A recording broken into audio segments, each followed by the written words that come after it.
네, 이 시편은 짧은 시편 중에 하나죠. 6절밖에 되지 않습니다. 그런데 이 시편에 대한 제목을 굳이 붙여본다면 당하는 자의 부르짖음과 하나님의 구원, 아마 그렇게 제목을 붙일 수가 있습니다. 고통당하는 자의 부르짖음, 그리고 하나님께 대한 호소가 잘 드러나고 있습니다. 내용별로 이 시를 굳이 나눠보면 세 부분으로 나눌 수 있는데 1, 2절, 3, 4절, 그리고 5, 6절로 나눌 수 있습니다. 1, 2절은 고통으로 인한 절망적인 탄식을 이야기하고 있고, 3, 4절은 구원에 대한 간구와 호소를 하고 있으며, 5, 6절은 하나님께 대한 확신과 신뢰의 찬양, 이렇게 나눌 수 있어요. 처음에는 고통하며 절규하다가 하나님께 기도하며 호소하다가 하나님의 구원을 확신하고 찬양하는 이런 내용들로 구성이 되어 있다는 것이죠. 아마 이 시는 시인인 다윗이 그의 생애 중에 가장 오래 끌고 지루한 고통 가운데 이 시를 쓴 것으로 이해가 됩니다. 그의 이 시는 오늘 우리 그리스도인들이 극한 어려움이나 쉬 해결되지 않는 고통 같은 것들을 당할 때 우리가 어떻게 해야 하는지 아주 소중한 모델이 되고 그 단계들을 잘 이야기해주고 있는 것 같습니다. 한 단계 한 단계를 밟아가면서 고난을 극복해 나가는 그런 비결을 말씀하고 있다고 생각되어집니다. 먼저 1, 2절을 보면 좀 특이한 부분이 있어요. 여호와야 어느 때까지니까 나를 영원히 잊으시나이까 주의 얼굴을 나에게서 어느 때까지 숨기겠나이까 나의 영혼이 번민하고 종일토록 마음에 근심하기를 어느 때까지 하오며 내 원수가 나를 치며 자랑하기를 어느 때까지 하리이까. 뭐가 특이해요? 같은 질문이 4번 반복해서 나오죠. 어느 때까지입니까? 언제까지입니까? 이것이 언제 끝이 나겠습니까?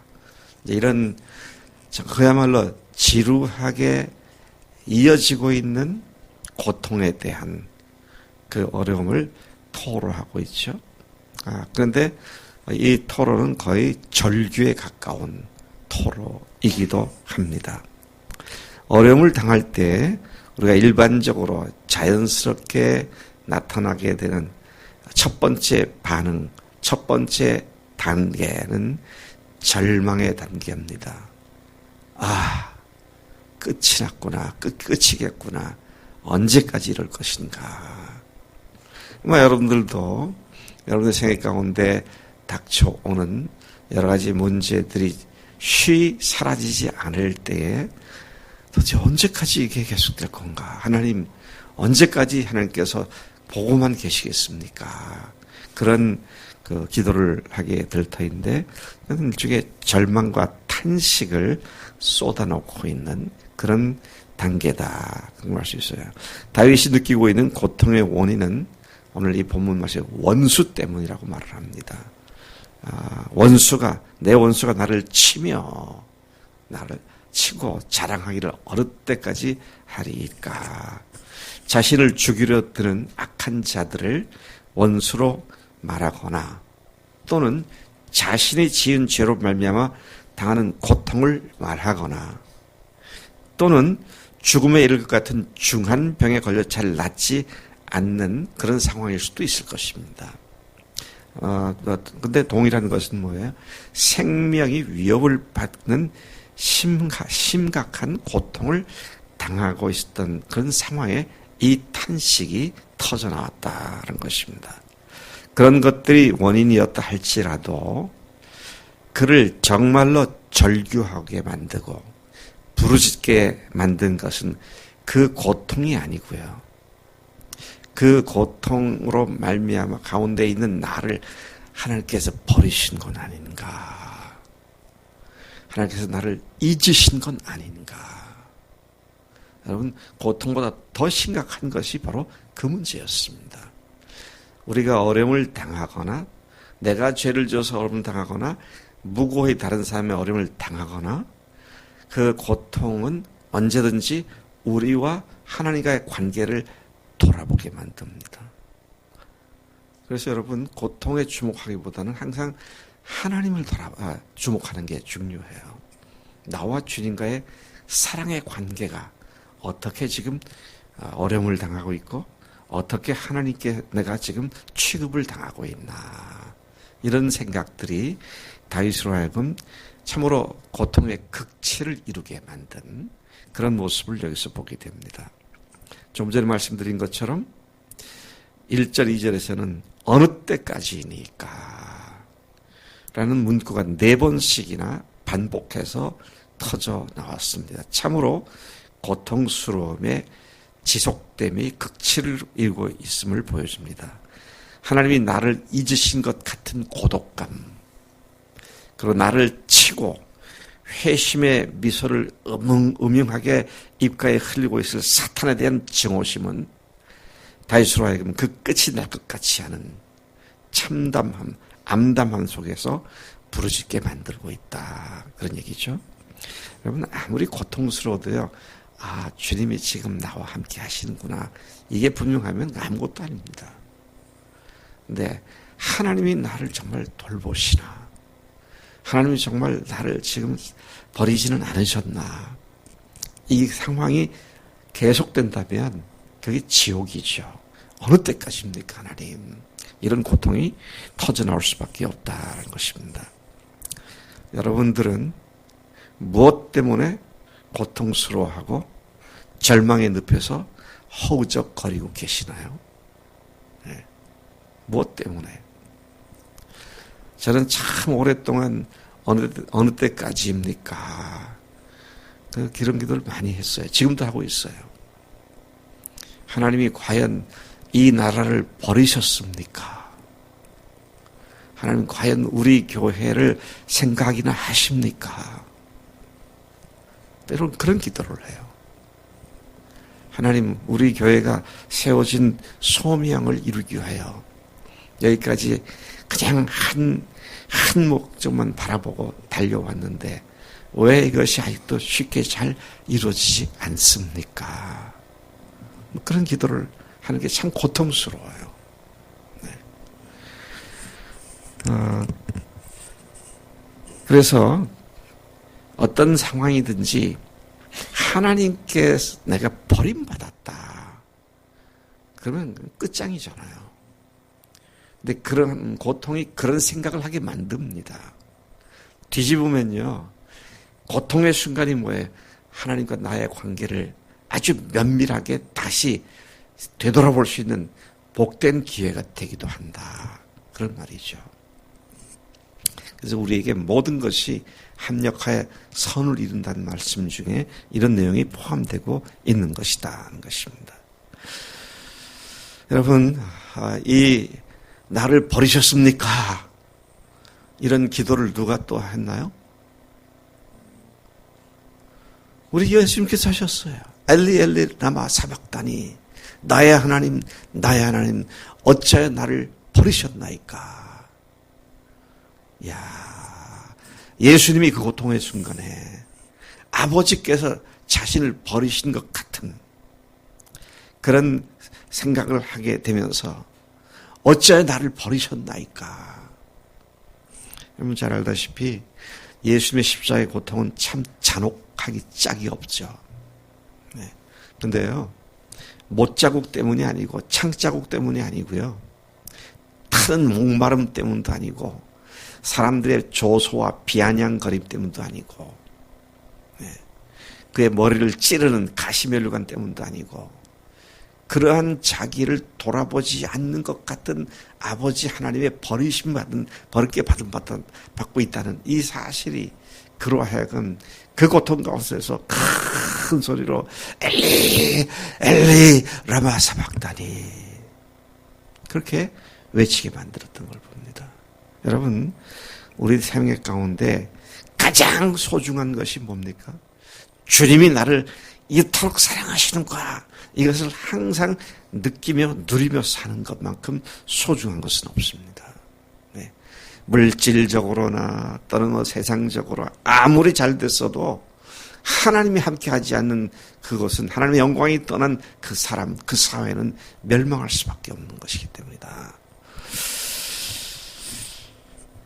3절과 4절 보니까 여호와 내 하나님이여 나를 생각하사 응답하시고 나의 눈을 밝히소서. 두렵건대 내가 사망의 잠을 잘까 하오며 두렵건대 나의 원수가 이르기를 내가 그를 이겼다 할까 하오며 내가 흔들릴 때 나의 대적들이 기뻐할까 하나이다. 고통당할 때 우리가 취할 수 있는 두 번째 단계는 뭡니까? 기도입니다. 이 상황 속에서 기도하는 것이죠. 절망하며 부르짖는 소리는 그건 넋두리에 불과합니다. 하소연에 불과해요. 푸념거리에 불과합니다. 우리가 어려움을 당할 때 넋두리를 하고 하소연을 하고 푸념하고 아무 도움이 되지 않습니다. 뭘 해야 한다고요? 기도해야 합니다. 기도가 모든 것을 바꿔놓기 때문이죠. 지난 주일날 120명의 사람들이 열흘간 모여서 기도했던, 합심하여 전심으로 기도했던 그 열흘간의 기도가 전 인류의 역사를 바꿔놓았다. 고통의 순간, 하나님이 나를 버리신 것 같은 상순간에 하나님께 기도하는 것은 뭡니까? 게임 체인저가 된다. 요즘 트럼프도 게임 체인저라는 말을 쓰고 여러 사람들이 게임 체인저라는 말을 쓰더라고요. 게임 체인저가 뭐예요? 게임 하다가 갑자기 판을 완전히 뒤집는 거잖아요. 전세를 완전히 바꾸는 겁니다. 게임을 바꾸어 놓는 것이죠. 판을 바꾸는 겁니다. 완전히 바둑에 서서 뭐라 그러나 대마가 죽으려고 그러다가 묘수를 하나 더 가지고 완전히 상대방을 다 잡아버리는 뭐 이런 것들을 게임 체인저다. 기도가 그런 것이다. 것이죠. 나를 버리신 것 같고 하나님께서 도대체 응답하지 않는 것 같은 그런 상황 속에 기도할 때 하나님께서 상황을 완전히 바꿔놓으시는, 반전시키시는 능력이 기도로부터 나온다는 것입니다. 다윗은 자신이 원수가 자랑하고 대적자를 기뻐하는 것은 결국 하나님의 영광이 가려질 것을 염려하며 기도했습니다. 그는 하나님의 자녀만이 할 수 있는 기도를 했습니다. 그렇습니다. 우리가 하나님께 기도해야 되는데 하나님의 아들, 딸들만이 할 수 있는 기도를 해야 합니다. 그건 뭡니까? 하나님의 영광과 하나님의 이름을 위하여 하나님 이 상황을 해결해 주십시오. 내가 고통스러우니까 날 좀 편하게 해주세요가 아니라 하나님의 이름, 하나님의 영광이 방해받지 않도록 원수들이 나를 이겼다고 희낙낙거리는 그 꼴을 보지 않게 내가 하나님을 믿는 하나님의 아들, 딸로서 마귀가 나를 이겨먹고 즐거워하는 그 꼴을 보지 않게 하나님의 이름을 위하여 이 일을 역사해 주십시오. 그게 하나님 자녀들의 기도입니다. 우리가 해야 할 기도예요. 5절, 6절을 보겠습니다. 나는 오직 주의 사랑을 의지하여 싸우니 나의 마음은 주의 구원을 기뻐하리이다. 1, 2절과 전혀 다른 기도를 하죠. 언제까지입니까? 언제까지입니까? 버리셨습니까? 이렇게 내버려 두시면 되니까 그랬는데 5절 기도하고 나니까 완전히 바뀝니다. 나는 주를 의지합니다. 주의 구원을 기뻐합니다. 내가 여호와를 찬송합니다. 오 하나님, 내게 주시는 은혜를, 베푸신 그 은혜를 감사합니다. 똑같은 상황인데 기도하고 나니까 완전히 바꾸어지는 그런 놀라운 변화를 보게 됩니다. 절망에 빠져 허우적거리지 않고 기도로 하나님의 도우심을 구한 다윗이 세 번째 취한 단계는 찬송의 단계, 감사의 단계, 그렇게 이야기를 할 수 있습니다.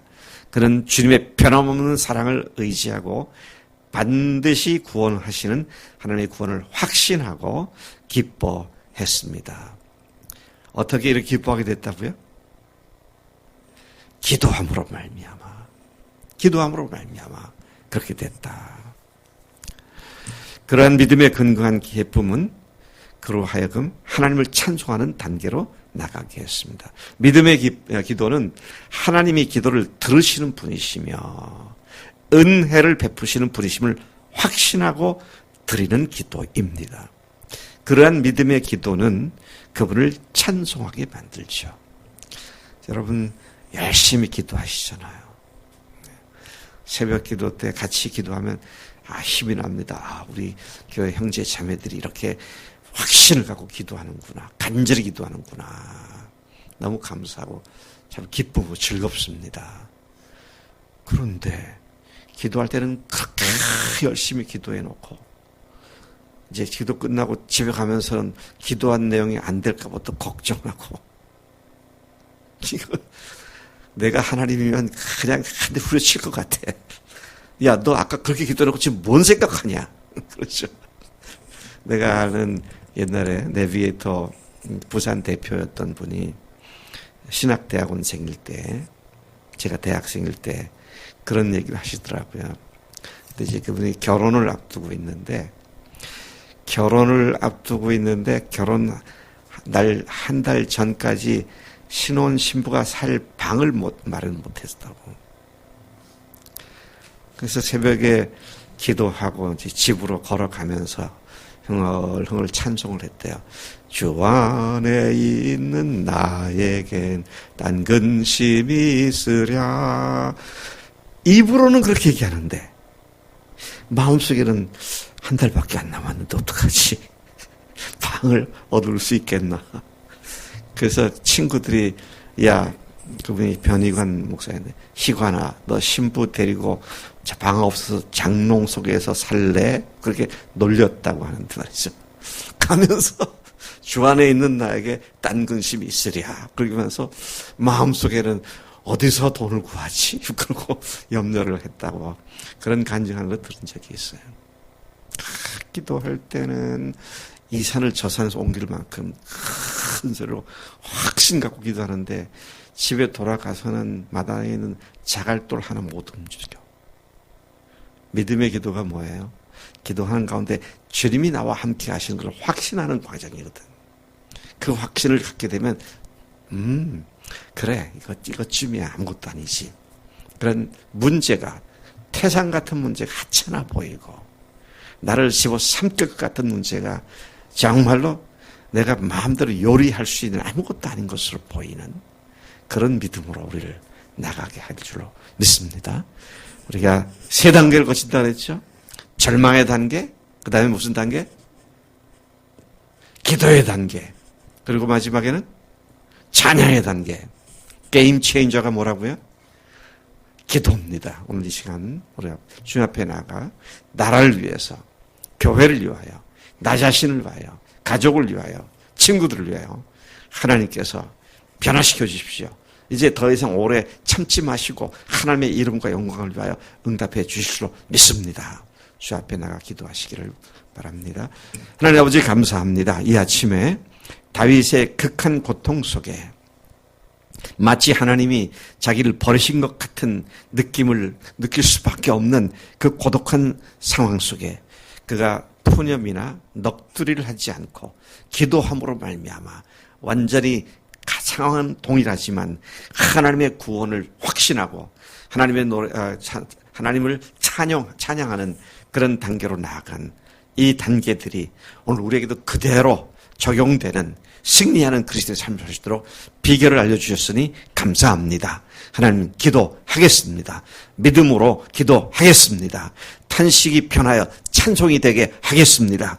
성령님 우리로 하여금 늘 그렇게 적극적으로 소극적이거나 부정적인 데서보다 적극적이고 긍정적으로 주님만 바라보고 나갈 수 있도록 역사하시는 줄로 믿습니다. 감사하고 예수님의 이름으로 기도를 쌉나이다. 아멘. 아멘.